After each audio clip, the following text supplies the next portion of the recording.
बेटा नया टॉपिक हमारे पास रेडियो एक्टिविटी। कल हमने बेटा बाइंडिंग एनर्जी पर न्यूक्लियन के बाद ये देखा था कि न्यूक्लियर अपना फिजन और फ्यूजन सिर्फ इसलिए करते हैं ताकि वो स्टेबिलिटी लाए, है कि नहीं। लेकिन फिजन और फ्यूजन के साथ साथ बेटा एक और फिनोमेना है कुछ न्यूक्लियर के पास जिससे वो स्टेबल न्यूक्लियस बनाने की कोशिश करते हैं, एंड दैट फिनोमेना बेटा it is called as what, the radio. Now radioactivity की बात करें बेटा, दरअसल ऑब्वियस सी बात है ये न्यूक्लियस की प्रॉपर्टी। अच्छा, actually beta the nucleus drew the attention of man in two great events in the history. First event was in the year 1896 when a person by the name Antony Henry Becquerel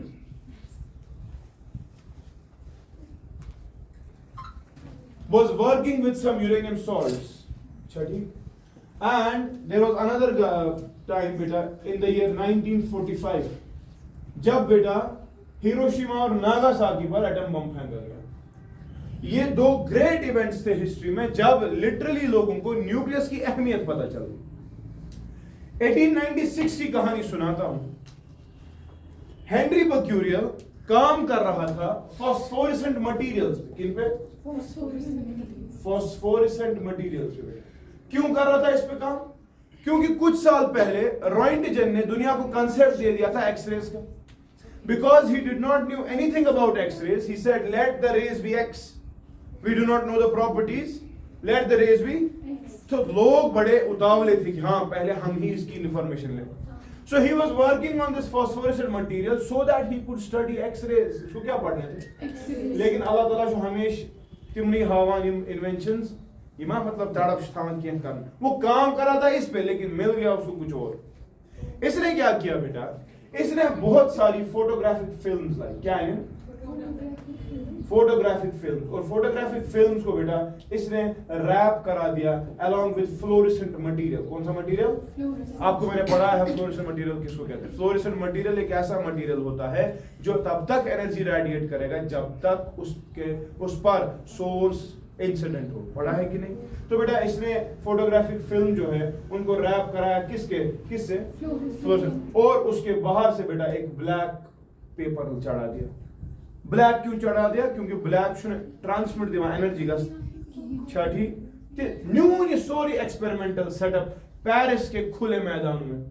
लेकिन अल्लाह ताला को इस दिन Sunday का दिन था, Paris की गलियां थी, और बेटा इसने जब ये पूरा सेटअप सड़क पे लिया इन लोग कर ओपन एयर एक्सपेरिमेंट, मगर खुदा सब उसने मंजूर किया कि उस खुदा सब उसी करना होने में मौसम को खराब, बादल मंडरा रहे थे, और जब बादल मंडरा रहे थे he could not perform the experiment. हम लोग चलो ठीक छुआ प्यार हो दोन मौसम को वारिया खराब है। बारिशें होने लगी, बारिशें रहमत हुई पर जमीन काबिल नहीं। गो क्या तो सॉरी ये कहां कर रहा है एक्सपेरिमेंट? शाबाश। अब जब बेटा इसने पूरा एक्सपेरिमेंटल सेटअप वापस लेबोरेटरी में लिया, एम थोड़ी बांध एम क्या कर, इसने फोटोग्राफिक फिल्म जिनको ना रैप चढ़ाया है फ्लोरेसेंट मटेरियल से, इसने सारा एक्सपेरिमेंटल सेटअप बेटा बंद कर लिया।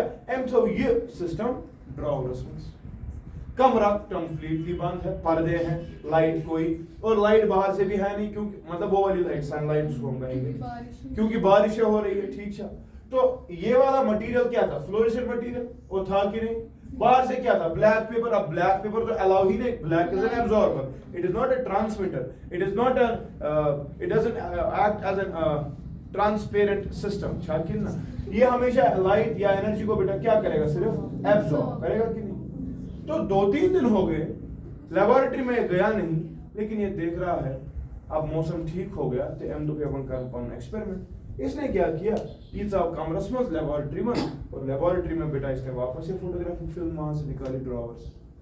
लेकिन ये को परेशान, जो ही इसने फोटोग्राफिक फिल्म देखी सोचा उसी फोटोग्राफिक फिल्म से वो इसे एक्सपोज कैसे करूं, बस को परेशान। तो पहली चीज कोई लाइट अंदर घुस नहीं सकती था, वजह ड्रॉवर में था, कमरा भी बंद था, लाइट का सोर्स मेरे कमरे में है नहीं, और यहां से ब्लैक पेपर चढ़ाया है कि नहीं, ब्लैक कवरिंग है इसके ऊपर, तो black won't allow any energy to pass through. लेकिन अंदर कौन सा मटेरियल है? Fluorescent material. शायद दुनिया फ्लोरेसेंट मटेरियल डेफिनेशन गलत पता। एम्स ऑफ फ्लोरेसेंट मटेरियल ओसेस आस्ताम पता that it is a material जिस पे लाइट इंसिडेंट हो, सोर्स अवेलेबल हो, ये एनर्जी रेडिएट करेगा। लेकिन मुझे लगता है फ्लोरेसेंट मटेरियल वो नहीं होते, फ्लोरेसेंट मटेरियल्स वो होते हैं जिनको सोर्स नहीं होने के बावजूद भी एनर्जी रेडिएट करनी आती है। एम्स को पढ़नी चाहिए हो बनता सब ठीक है। लेकिन बेटा इसकी एक स्टूडेंट थी जिसका नाम था बेटा मैरी क्यूरी। क्या उसका नाम? ये इसके अंडर बेटा पीएचडी कर रही थी। और इस स्टूडेंट ने जब सर की ये बात सुनी कि सर जो वना फ्लोरेसेंट मटेरियल के तिम मटेरियल जे जिनको सोर्स न होने के बावजूद भी एनर्जी रेडिएट करने की क्षमता है, लेकिन दुनिया तो आज तक फ्लोरेसेंट की डेफिनेशन अलग ले रही है, तो इसको इंटरेस्ट हो गया इस बात पे और इसने इसी बात पे कुछ एक्सपेरिमेंट स्टार्ट कर दिए। And she comes up with a conclusion. She says that sir actually it is not that all the fluorescent materials behave in such manner, it is only a few fluorescent materials जो ऐसा काम कर सकते हैं कि source नहीं होने के बावजूद भी वो एनर्जी रेडिएट कर रहे हैं। छठी, and this is not fluorescence, sir ये फ्लोरेसेंस नहीं है, it is a different phenomena called as the radio activity. And इसी रेडियो एक्टिविटी के लिए बेटा not Henri Becquerel but Marie Curie को नोबेल प्राइज मिला। And she is the only lady जिसको दुनिया में 2 बार अपनी जिंदगी में 2 बार नोबेल प्राइज मिला। आख मिलियोस रेडियो एक्टिविटी खातिर, बे मिलियोस for the discovery of radium और पोलोनियम, बोथ रेडियो एक्टिव। ठीक, यू सी इंशाल्लाह आगे चल के एक डीके पढ़ाऊंगा। तो एक बंदा था जिसका नाम था बेटा पॉली, पॉलीज एक्सक्लूजन प्रिंसिपल बोलो, उस पॉली ने लेटर लिखी थी नील्स बोहर को, नील्स बोहर को नहीं सॉरी, इसे लिखी थी इनको ना रेडियो एक्टिव फैमिली को, फर्मी वर्मी को लिखी। तो वहां से इन्होंने जवाब दिया था कि जब इन लोगों को ये दिखाने, इन लोगों को क्यों? क्योंकि मैरी क्यूरी ने पूरी जिंदगी रेडियो एक्टिविटी में दी। तो जब रेडियो एक्टिव फैमिली को ये चीजें नहीं दिख रही है, तुम पता नहीं कहां से आगे 1929 में बोल रहे हो दुनिया को ये नई बात, सिर्फ शराब बराब गुंजाई नहीं है, डांस वांस मुझे पसंद दिमाग खराब, ठीक है सीरियसली। ये 1929 की बात, पॉली को ऐसा जवाब मिला। पॉली तो चलो सुन बता कि कुछ पर लपटी ना फर बशूब नहीं बन सके टेस्ला वेस्ला से जवाब दिवा क्या है मिस, और पॉली ने छोड़ दिया। एंड फिर 1951 की बात, जब जो उसने बात कही थी वो सच में छठी, फिर पद तो पॉली नोबेल प्राइज छठी, हाँ हाँ पॉली। तो ये चीज जबरदस्त का इसे पढ़ी ये मायने मैरी क्यूरी जिंदगी में, ये बड़ी बात है जिंदगी में ही नोबेल प्राइज, और फिर 2 बार लेना। आइंस्टाइन मिला एक, इसने रेडियो एक्टिविटी डिस्कवर की बेटा, और रेडियम और पोलोनियम जो रेडियो एक्टिव मटेरियल्स है, एलिमेंट्स है ना, इनका ये डिस्कवर। छठी, इसका पति था पैरी क्यूरी, जब उसका एक्सीडेंट, मैरी क्यूरी माई रेडियो एक्टिविटी से because she suffered from aplastic anaemia.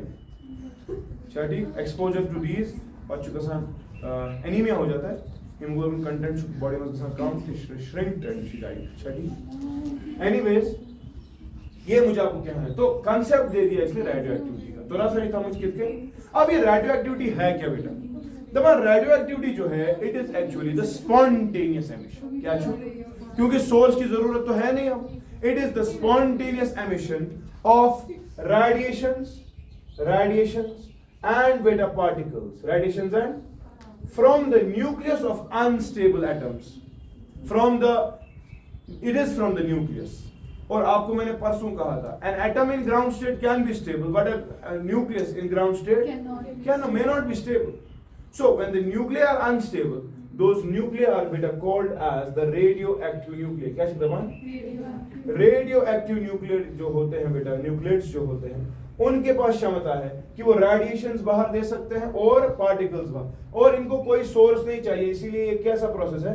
Spontaneous issue पाने का सान छाठी एट द इंस्टेंट। इसको समझ आ गया, वो अनस्टेबल इशू दीवान, मगर दीवान क्या? दीवान सूत्र चीज क्या देता है जो कि इनविजिबल है। क्या है? इनविजिबल।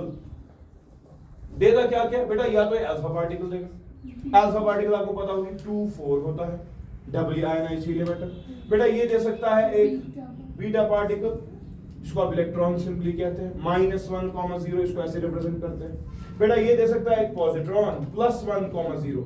ना पॉजिट्रॉन जो है बेटा, positron it is actually the anti particle of electron. Anti particle समझो, मैटर के साथ एक और पार्टिकल होता है। आपने केमिस्ट्री में पढ़ा बॉन्डिंग एंटी बॉन्डिंग ऑर्बिटल्स पढ़ा है। इधर कुछ मैटर कॉन्सेप्ट, मैटर में मैटर होता है, एंटी मैटर होता है, जो कॉम्प्लीमेंट्री हो। साइंस शुन अमी दिवान ज्यादा अथवास्ते नालमत करना, क्यों? Because they believe that whenever matter and anti matter react or they combine, a whole of the mass gets converted into energy. अचानक से मेरे को आज बस नालमुत यूज में एंटी मैटर, नालमुत कर एक्सपेरिमेंट करोगे गई को सारा तब्दील हो जाएगा किसमें? क्योंकि वो सारा मास डिफेक्ट जो इसका और मेरा मास है वो सारा बाइंडिंग एनर्जी की तरह कन्वर्ट हो जाता है। E is equal to mc squared, m हमारा c square से मल्टीप्लाई करो तो एनर्जी मिल जाएगी, ठीक है? And the process is called as बेटा एनहाइलेशन। कैसे लगा? क्या बोलते हैं? एनहाइलेशन, ठीक है? एनहाइलेशन इज द प्रोसेस जिसमें मिलता क्या क्या मैटर और एंटी मैटर, और सारा तब्दील किसमें हो जाता है? एनर्जी। क्या ठीक? कोई इसमें डाउट आता? तो मैं क्या कह रहा हूँ, रेडियो एक्टिविटी में बेटा जितने भी पार्टिकल्स या रेडिएशन आती है वो क्या हो सकती है? या तो अल्फा पार्टिकल हो सकता है, या बीटा पार्टिकल हो सकता है जिसको आप सिंपली इलेक्ट्रॉन कहते हैं, या बेटा एक पॉजिट्रॉन हो सकता है, या रेडिएशंस की सूरत में बेटा आपको गामा रेज मिल सकती है। 0 0 बिकॉज ना इनको चार्ज होता है ना इनका मास होता है। क्लियर? छा तले की डेफिनेशन पे radiation, it is a spontaneous emission. गुजरा आज पर छी लेगा उसने कहा कॉल की। It is the spontaneous emission. Radioactivity की definition. It is the spontaneous emission of radiations and particles. It is the spontaneous emission of radiations and from the nucleus of unstable nucleates. From the nucleus of क्या? Unstable nucleids, ठीक है? It is the spontaneous emission of, it is the spontaneous emission of, it is the spontaneous emission of particles and radiations, particles and radiations. It is the spontaneous emission of particles and radiations from the nucleus of unstable nucleids, Chati, full stop, nucleids, agun nucleids के वाले, Chati, full stop. These unstable nucleids are called as radioactive substances. These unstable nucleids are called क्या? Radioactive substances. Chati, full stop. The radiations and the particles emitted are invisible. The radiations and particles emitted are invisible. Chati, full stop. And they can be alpha particle, and they can be alpha particle. Zoha क्या दलील छे? Beta particle -1 0. Chati, overhaul कर देनी। हाँ पद positron, anti particle of electron. इसको क्या बोलते हैं? दूसरा वाला है simply an electron, beta particle. पहला alpha particle double ionized helium atom, दूसरा बीटा पार्टिकल, ठीक है? इलेक्ट्रॉन। पद पॉजिट्रॉन,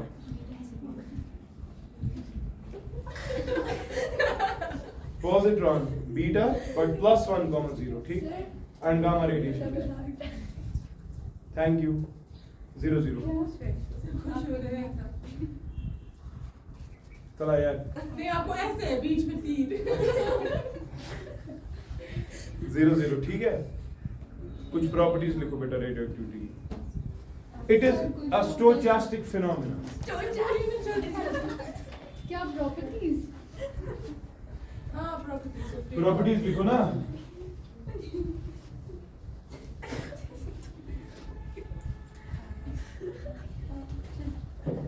इट इज अ क्या, कौन सा phenomena?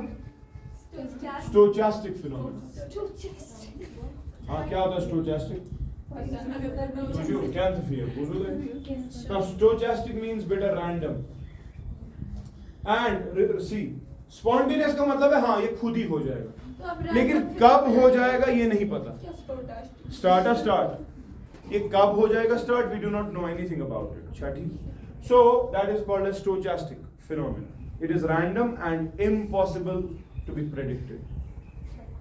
That is random and impossible to be predicted that when will it start। हाँ होगा तो खुद ही, लेकिन हमें नहीं पता कब। ठीक है, अगला बेटा, अगला बेटा, all the particles and radiations are emitted from the nucleus। अच्छा ठीक, देखो बीटा पार्टिकल इलेक्ट्रॉन, इलेक्ट्रॉन आता कहां से? न्यूक्लियस से। दिमाग थे ये थी, न्यूक्लियस से इलेक्ट्रॉन आता है, और आपको पता है इलेक्ट्रॉन न्यूक्लियस में नहीं होता, शेल्स में होता है। लेकिन यहां पर एक न्यूक्लियर फिनोमिना है जिसमें बीटा पार्टिकल, एक इलेक्ट्रॉन न्यूक्लियस से बाहर आता है। सो लिखे all the particles and radiations are emitted from the and hence a nuclear property, and hence a nuclear property. ठीक है, तीसरा क्लियर है न्यूक्लियर प्रॉपर्टी। तीसरा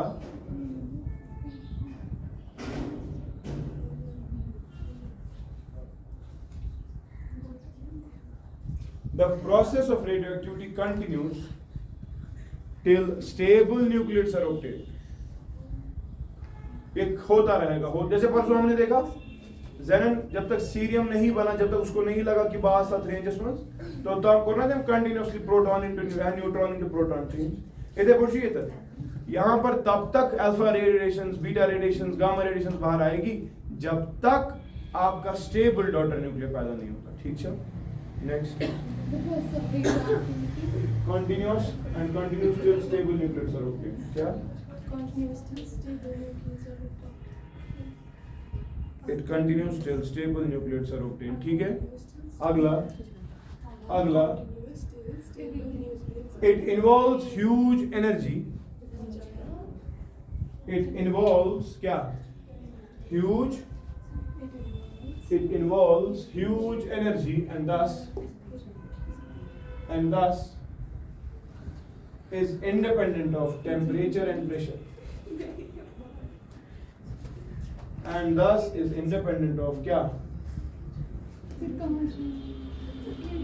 And thus is independent of temperature and pressure।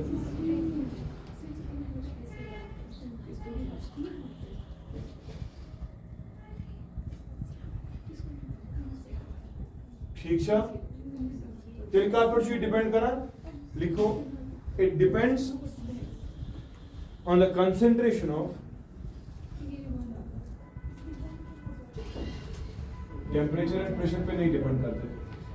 पांचवा, it depends on the concentration of number of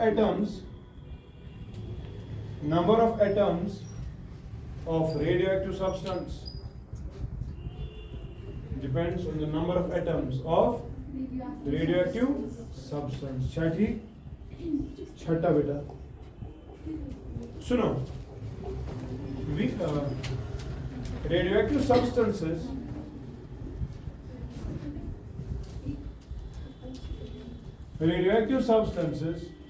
are either alpha or beta emitters। radioactive substances are either क्या? Alpha और beta emitters, या alpha emitter होगा या beta emitter होगा। ठीक है, देखिए they are not gamma emitters। why? तशु याद था, अल्फा और बीटा जब भी निकलता है इसके साथ हमेशा गामा निकलता है, तो गामा इंडिविजुअली कभी भी नहीं निकलेगा, मतलब अचानक से गामा निकला नहीं, वो नहीं होता। अल्फा आज गड गोमुत पद गज गामा सदी, बीटा आज गड गोमुत सदी, अल्फा ति गामा आज गोमुत इक्वटे नेरि पद गामा ति, अल्फा ति बीटा आज गोमुत गामा ति नेरि। ठीक है, लेकिन individually we do not have gamma emitters। Sure, we have either alpha or beta emitters। Clear छा? ओके नाउ सी बेटा जनरल न्यूक्लियर रिएक्शन दिखा रहा हूँ। से फॉर एग्जांपल हमारे पास एक पेरेंट है X जिसका एटॉमिक नंबर है बेटा Z और मास नंबर है 1, ठीक है। अब जब डिके हो जाएगा ऑब्वियस सी बात है आप ये डॉटर में तब्दील होगा। अब डॉटर का एटॉमिक नंबर भी चेंज होता है और मास नंबर भी चेंज होता है। इसके साथ साथ कुछ अल्फा पार्टिकल्स आते हैं और इसके साथ साथ बेटा कुछ बीटा पार्टिकल्स आते हैं। लेट अल्फा पार्टिकल्स भी M, अच्छा ठीक है। चलो इसको ही लिखते हैं, इसको n लिखते हैं, इसी को m लिखते हैं, अच्छा ठीक। n number of alpha and m number of beta particles, अच्छा ठीक। तो जब भी न्यूक्लियर रिएक्शंस होती है दो चीजें याद रखनी, एटॉमिक नंबर शुरू रोजान कंजर्व, बे मास नंबर शुरू रोजान कंजर्व, बे मोमेंटम रोजान कंजर्व। इन त्रे चीज याद था, मोमेंटम, मास नंबर और एटॉमिक। अच्छा एनर्जी तो है ही, एनर्जी तो हमेशा रहेगी, ठीक है। ये चार चीजें हमेशा कंजर्व करनी है। आगे चल के जब हम इंडिविजुअल डिकेस पढ़ेंगे तभी लगानी बकार, वनकेस लगानी हमसे बकार सिर्फ Z दे A। देखो क्या करना है, Z सेम रखना है, मतलब प्रोटॉन नंबर जो पहले है वो आफ्टर द रिएक्शन भी होगा। तो Z पहले था वो किसके बराबर आएगा फिर, शाबाश। यहाँ पर क्या है Z डैश प्लस बाकी प्रोटॉन जो है ये वो डिस्ट्रीब्यूट करेंगे। कोई सर 2 का एक अल्फा पार्टिकल, मगर आपके पास कितने तो आएगा ना n टाइम्स मतलब 2n, और एक के पास -1 होता है तो m के पास माइनस m आएगा ना। So effectively बेटा Z minus Z dash is equal to 2n minus m. So Z minus Z का change in atomic number. So remember the equation. It is 2n minus m. मगर गलत question का सुनिए क्या, आपको पता होनी चाहिए n रखा है हमने अल्फा के लिए और m रखा है बीटा के लिए। इधर बढ़ गया मास नंबर पहले कितना था, अब आफ्टर रिएक्शन यही होना चाहिए।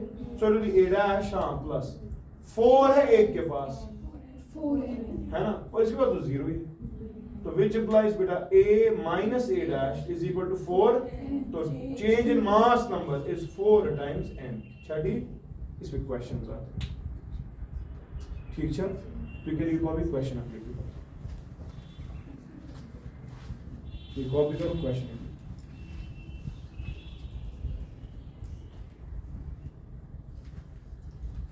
क्वेश्चन लिखो जल्दी।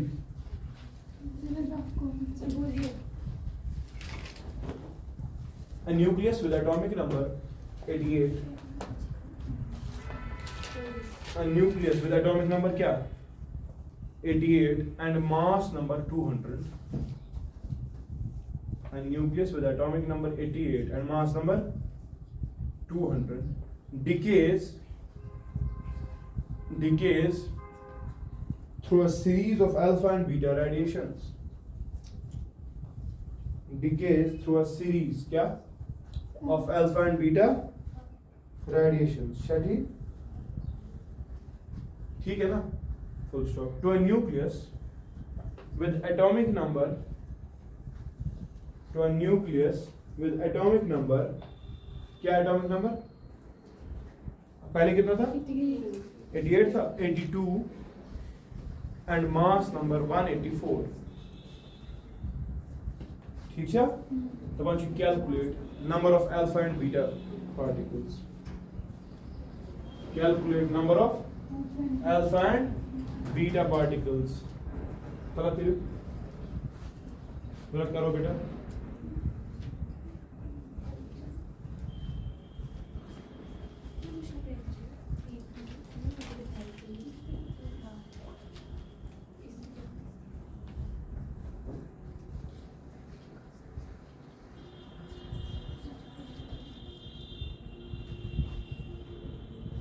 माँ कौन क्वेश्चन माँ कौन जान पूछान क्या चलेगा।